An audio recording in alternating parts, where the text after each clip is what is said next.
It's always the most exciting time of the year. It's hype train time. And let's ride that hype train to Puttiesville. This is Putty by Verdant. But what's it going to be like? Keep watching to find out.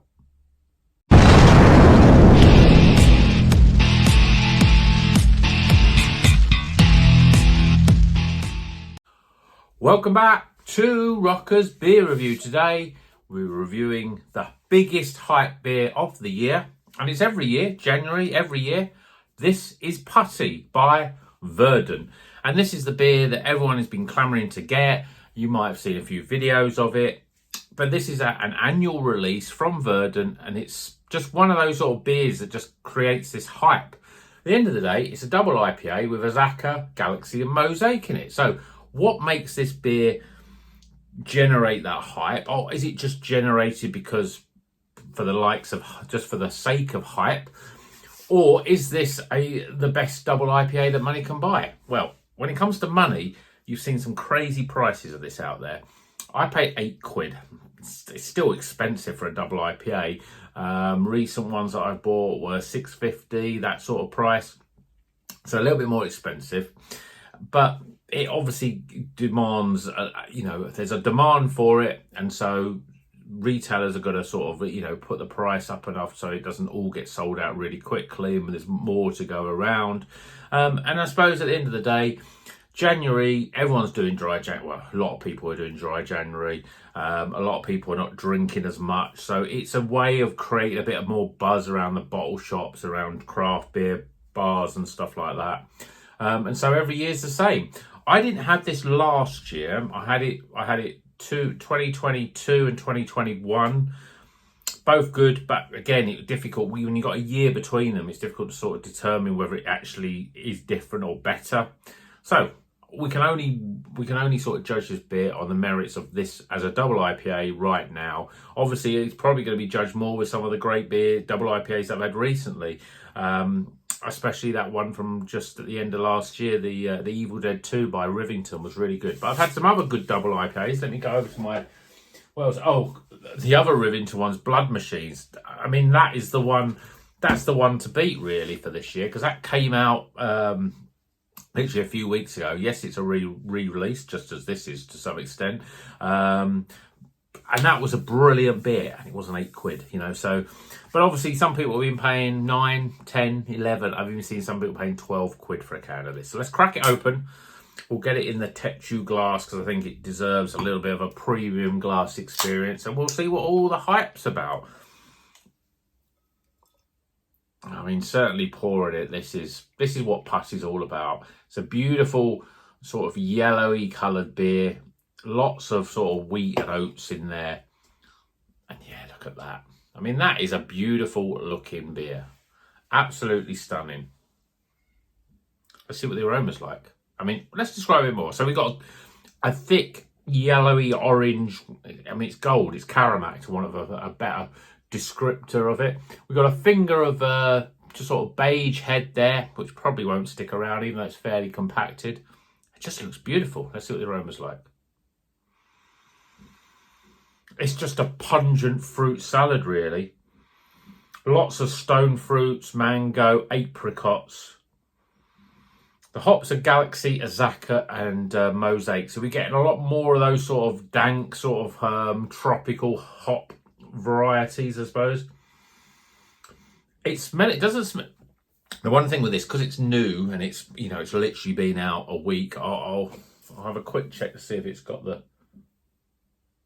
date on it. Yeah, canned on the 15th, which is today's the 26th, so 11 days old. This was canned 11 days ago. But sometimes because it comes out, people drink it as soon as it comes out, it can be a little bit green, a little bit hot burn. But certainly, but judging from the aroma, it smells very bright and very fresh, but at the same time not overly sort of green, as it were. So let's taste it. Cheers, everyone.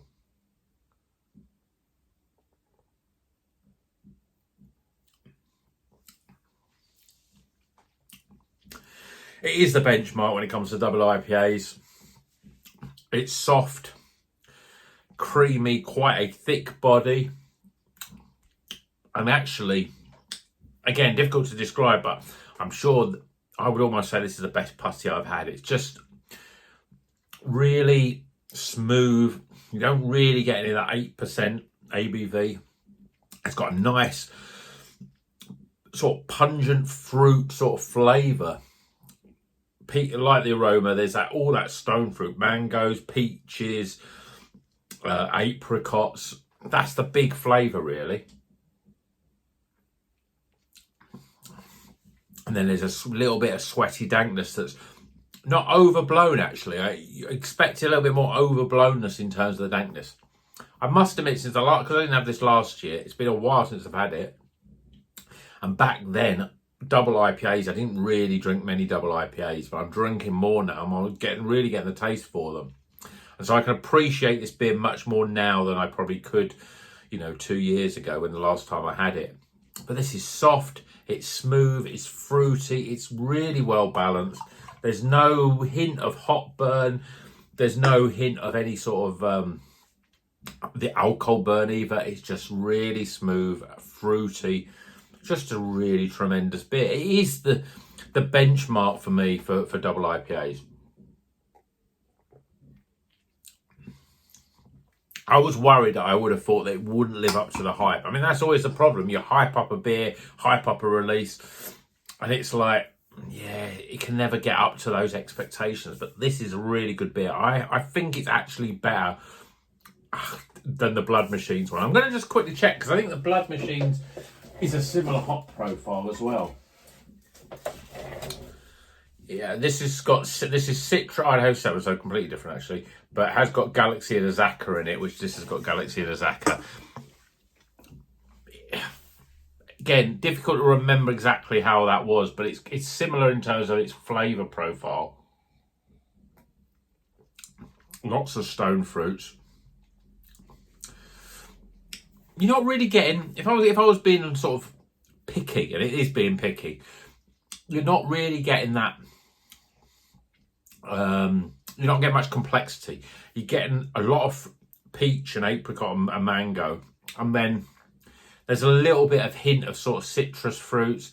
There's a little bit of that sort of a dank sort of flavour, but one thing you're not getting as much with this, which I'm again surprised with, you're not getting that savoury note. You used to get a bit more of a savoury note with it. One, because it's Verdant, and you get that in a lot of Verdant beers. But again, with these sort of beers, I'm sure before, a lot more of that sort of savoury note. But you're not really getting that with this.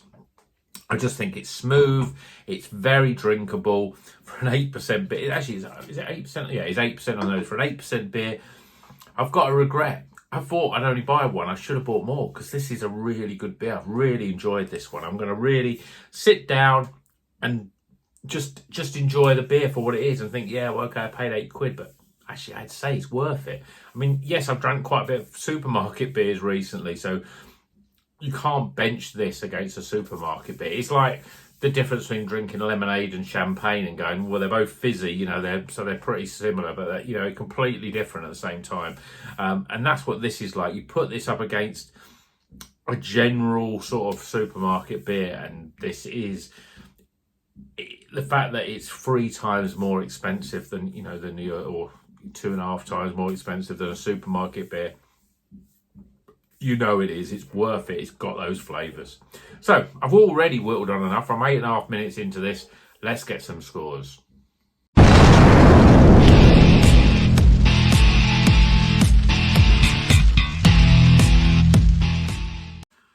Okay, the scores are in for Putty from Verdant. This is a very good beer. A great beer. Fantastic beer. Superbulous beer. It's one of those beers that's hyped up and you think the only thing it could be is a disappointment, but it is actually really good. And this year, I think it's the best that they've done. So it's the same recipe every year when they do it. But to me, there's something about it. I'm sure when I had it before, the problem I had was it was like there was a bit of hot burn and stuff in there because it was a little bit too fresh. This is 11 days old, but it's really, really good. So let's go for the scores. We'll start with aroma, appearance, flavour, value for money. Said £8, but that's probably the cheapest you're going to find it. And finally, my overall experience. It's a cracking beer with a cracking score. Total score, it's a highly recommended beer. It's the Iron Maiden of craft beer, the heaviest of heavy metal. You can't beat Verdant when it comes to great beers. And Putty is probably seen as the pinnacle of craft beer perfection from them. And this one is no different. This is a really good beer. My only regret, as I said before, is I only bought one. So if you see Putty out there, definitely buy it. See what the hype's about. Drink it and then you'll understand. But let me know. If you've had Putty every year for the last so many years, then does this taste different? Is it better? Is it worse? Is it the same? Or are you unsure because you drank quite a lot of double IPAs in between? But let me know if you've had this, and maybe this is your first time of having Putty and you wonder what all the hype's about. Has it lived up to your expectations? Let me know in the comments. And until the next one, you know what we're going to do. Like and subscribe. Drink good craft beer and keep on rocking.